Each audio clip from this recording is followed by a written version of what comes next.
Welcome to another double shot. Today, Amazon went to war with the White House and then quickly retreated when they got called out by Caroline Leavitt. Here's a brief clip. This is a hostile and political act by Amazon. Why didn't Amazon do this when the Biden administration hiked inflation to the highest level in 40 years? And I would also add that it's not a surprise because, as Reuters recently wrote, Amazon has partnered with a Chinese propaganda arm. So this is another reason why Americans should buy American. It's another. So originally wanting to put up this tariff notice, obviously gets called out. So how's this going to work? Just on every one of their products, it just tells them? Well, they've already quickly retreated, but yes, in cases where they were buying cheap garbage from China, they would put a little tariff note saying, hey, this costs 20% more as a result, or whatever it is. But obviously, once they get called out by the president, apparently President Trump called Jeff Bezos and yelled at him, which I don't care who you are, you don't want the president on the phone yelling at you. No. And they immediately retreated and then pretended, well, we weren't fully committed to this. We were just, noodling it around. What was amusing to me was they don't do this for higher taxes and directly calling out the administration that's in charge for the tax hikes or inflation. They don't want to do that. But on tariffs, they decided to do it. It was clearly political. And you say this war lasted? Maybe 17 seconds. 15 seconds, 17 seconds? I timed it. It was exactly 17 seconds. I did see, because I follow a bunch of stock, X accounts or whatever, and everyone was like, oh, watch Amazon stock. And it did. It took a dive. Yeah. I assume it's rebounded now. But yeah, it's pretty crazy that they were able to. Why would they? Here's the other thing that I would not do if I was Amazon. I wouldn't be highlighting the crap products that I'm trying to sell you. And that's the thing that I highlight. Exactly. Because I do feel like that's the larger conversation about all these tariffs. I think a lot of people are just choosing to not care about. And I know, has it changed the way that you purchase things, Jason? I had this happen the other day on something that for the first time, I read where it was made, and I hadn't really cared about this in the past because I'd always thought, oh, I'm getting it cheaper, and that's great. And then something in my brain has changed a little bit, and now I see that it was made in China. And suddenly I was worried. I was like, this isn't going to have the quality as if it was made in America. Yeah. I'm also worrying about. You're not on Temu. Well, no, it wasn't. No, it wasn't Temu. Yeah, that's my point. Is like you're going to Amazon. You shouldn't be buying products that are crap like on Temu. Yeah, and which is all their stuff. It was off Amazon, and this is a ridiculous product. But I was buying my wife got me for a gift. Do you drink cocktails, Jason? No. I don't drink.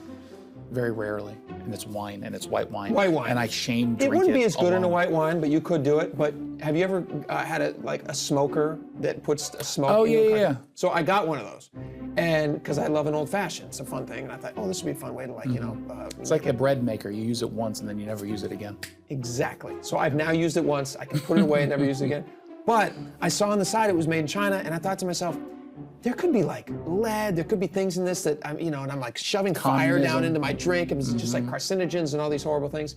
So I went back online and I looked for one that was made in America. Bam. It cost me a little bit more, but I can sleep at night knowing that when I'm drinking heavily and I'm pouring smoke into my drinks, that's good American smoke. It's a patriotic alcoholic. Patriotic. They should have put a little label that says American made. That would be way better. Oh, if you're going to do the tariff thing, then also do American made, so I know that Smart. I'm not, giving money to communist China.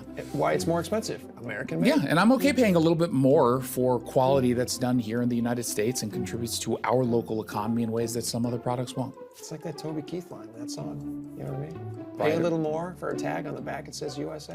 There you go. There you go. I thought it was going to be about riding a cowboy and saving a horse, but I think that's a different song. That is a different song, different band altogether, but that's all right. I tried. Still America. I tried. America. We'll see you tomorrow. Welcome to another sweaty edition of the Double Shot. Is it hot in here? It's incredibly hot in here. You're sweating. I am You're sweating. visibly sweating. Visibly sweating, and I don't know what to do about it. And you're starting to develop a little bit of a stain underneath your armpit. I am starting to develop a stain on my armpits. Well, there is a mesh that's supposed to be breathable for the shirt, but I have started using I was using apparently the wrong kind of deodorant for my entire life. And then my wife informed me that the deodorant I was using was made out of aluminum. I don't know why there's Which is most deodorants, I think. Like yeah, they're really tough to find deodorants that don't have aluminum in them. That's like it's aluminium. Aluminium, I'm sorry. That's a genius move, by the way. I don't know who came up with that. They just said like, hey, sweat, uncomfortable, awkward, shove some aluminum in there. It's gonna fix the problem. It's like horse hooves with glue. I don't get it. That's just not healthy. Somebody came up with it. But it's not healthy. And so my wife says you can't use any aluminum and you can't use any, what is the other one? Is it parabens? Not parabens. Parabens. Parabens? Yeah. But that's in a Parabens. lot of cosmetics. Yeah, and so I can't use parabens and I can't use aluminum. And she says if I do, then I'm gonna die, which You're gonna die either way. it will happen eventually. But Yeah. do I want to live a sweaty man's life and smelling all the time? The smell is not so much the issue because I can mask that, but I do still sweat and I'm missing my aluminum and I don't have a fix for it. So I don't Well, know. you do have a fix. Go back to the aluminum. I could go back to aluminum, but then I'm gonna die sooner. And No, then you're gonna die exactly the same time. So I'm just, like, you're wiping gonna myself become. off. Here's the sad part. He's not going to admit this, but he is going to become a shame deodorizer. He's going to come to the office and he's going to sneak away, and everyone's thinking he's having an affair with someone in the building.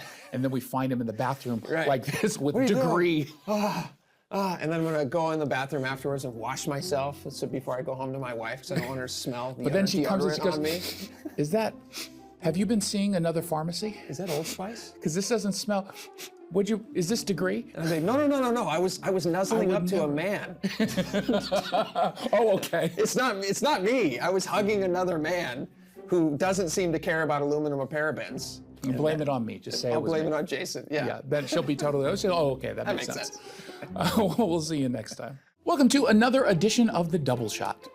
Jason, I know that you're always looking for new shows to watch. In fact, you love when somebody suggests things for you to watch. So I got a new show for you. You ready? Oh yeah. Do you have a Netflix subscription? I should start by asking. You know I do. Good. Have you seen a show yet called Ransom Canyon? No. No. Have you heard of Ransom Canyon? It's a horrible title. All right. So The canyon is being held in Canyon is ransom? being held by for ransom. Okay.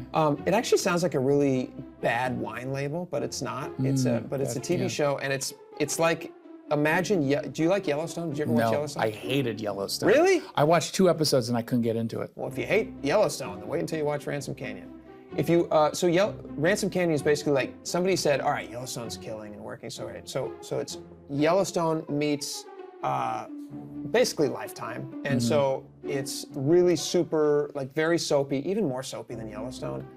Josh Duhamel, who's like a big handsome fella, and then Minka Kelly, who is a good-looking lady. They're kind of the main stars of the show, and they're kind of dancing around, and are they? Will they? Won't they? I think they eventually will. But Spoiler. spoiler, I'm not there yet. But my wife loves it, and that's the point. The entire show is geared towards middle-aged women who Force their husbands into watching. force their husbands to watch this. It's like the Tulip Festival. It's all for women and they force their husbands to attend. The Tulip Festival should set up a billboard advertising for Ransom Canyon. Even though nobody there would, actually no, they would all love it. You're They right. would all love it. They would all love it. They should absolutely do a tie-in with the Tulip Festival because that's exactly what the show just is. think about the depression that's going to happen and all the men who are dragged there, already miserable that they have to go look at tulips for 4.5 hours and they have then to go realize, home. oh God, when I get home, I'm going to have to watch this with my wife. Yeah. Oh, Well, it's 10 no. episodes. It's one of those Netflix series. So to be 10 clear, outrage. you know that I would hate this and you're No, I don't. recommending it to me No, I don't know anyway. that you would hate it because there is a soapy thing about it that's not horrible. If you like cowboy genre stuff, but it's don't. all. One of my wife's qualifications for a show that she has to have, otherwise she cannot enjoy the show, it has to have attractive people in it. Well, So- yeah, that's most people. But that is why TV exists, because it's always attractive people. But if it's ugly people, like she will not watch a show with ugly people. So like a lot of reality shows, doesn't happen for her. So it has to be good-looking people. So that's What if checks they're that average box. looking? Because I could argue Severance is a show with, it evens She itself won't out. watch Severance Because there are too many unattractive. ugly people. Yeah, they're not attractive enough. So she won't watch it. And so in turn, I don't end up getting to watch Severance because I have to watch what my wife watches until she goes to bed. And then I just can't stay up late enough to watch everything that she doesn't watch. Yeah, then you sneak away, you're putting on degree deodorant while watching shows that she won't allow you to watch. Yes. And you're doing it in secret. In secret. Sometimes the kids come down and they go, Dad, what are you doing? They think it's like, no, I was watching a pornographic video. Get out of here. Don't tell your mother. No, what I do is I have to work late and I just stay at my desk and I watch Severance. And then I go home and I put the kids to bed. That's a healthy marriage. We watch Ransom King. We'll see. We'll see you tomorrow. Welcome back to another edition of the Double Shot. There's nothing that gives me greater pleasure, and I've been doing this a lot lately, where it's a red light for the crosswalk. You're not supposed to walk. No cars are coming. Someone standing next to you clearly is not going to make the first move, and then you make the first move.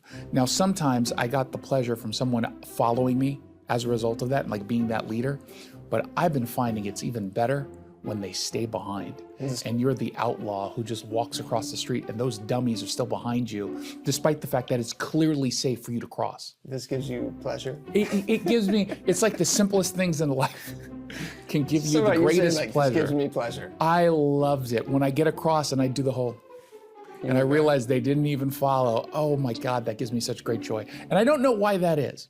There are a few things that I just don't understand. But I think do you not get that same feeling? When I get a head start on a crosswalk? Yeah, and everyone else stays behind. It says red, you can't go. Oh, you're saying because, I get what you're saying, because you freedom. You now have the freedom of going like, you guys are basically sheep. Yeah, I'm not gonna follow the rules. And you're not a sheep. I've only been hit by a car once. Have you been hit by a car? Oh, okay. I'm walking here. Like, that would be horrible if you'd been hit by a car. Yeah, you get this. Everyone gets that pleasure, except for the losers who stand behind. Well, there's a risk-reward factor that you're getting from that too. Like, you have now survived. It is dangerous to cross the road when there's crosswalk, but if there's no cars coming, then you're fine. Yeah, well, but even if there are cars coming, I'm not walking across when there's a bunch of cars. Yeah, that doesn't make any sense. No, it's not a Frogger situation. But I do understand what you're saying. It does feel good to break. What you're experiencing too is it feels good to break away from the pack, right? You're not just one of those people that like. I'm a leader. And a lawbreaker. You're a lawbreaker. You're a leader, you're a lawbreaker. You're not a sheep. You don't just go with what everybody else is doing. Yeah, I find it more satisfying now when people don't follow me. I don't even need to be the leader. I'm just like the lone, cool kid. Kind of a wolf. Yeah, the lone wolf. Nice. I kind of dig that more. Amongst all these sheep, bang their way through life. Bang their way through life. And you're a wolf. What do wolves do? Wolves eat sheep. And they get great pleasure from it. Okay, now we've turned into cannibals. We'll see you next time. Hey, it's Jason Rantz here with Scott Rarucka from Legacy Group Capital. He's their CEO. So let's talk about someone who wants to invest in real estate. They don't quite know where to go, what to do, where to start, but they do know, obviously, that right now the market is really, really hot. So you're the place to do it. How do you help? Yeah, so how we help is, we've been investing in the greater Seattle area for over 20 years, and we have a historical track record that is we're super proud of. Double-digit returns over time with no investor losses. And if you can find somebody else out there that's done that, you should probably talk to them. And how we really do it is we're lending on real estate, and we're also acquiring real estate and building it and developing it. All those things come out of a fund that people invest into. So there's lending and there's acquisition. And then we share in profits with all of our investors on both those activities. Jason, most people can't do that on their own. They're not going to go develop properties. They're not going to go be a bank and lend money. But they can jump in with us and they can be that developer and they can be that lender, but it's underneath our umbrella with a 20-year track record that's unparalleled to anything that you'll find out there. We've been told that we're one of the best kept secrets in the Pacific Northwest. I don't want it to be a secret. I want everyone to know just about what it is you do. The Legacy Group Capital family of funds offer short-term 90-day investments at 7%. Longer-term investments, they've averaged double-digit returns. Just go to legacyg.com.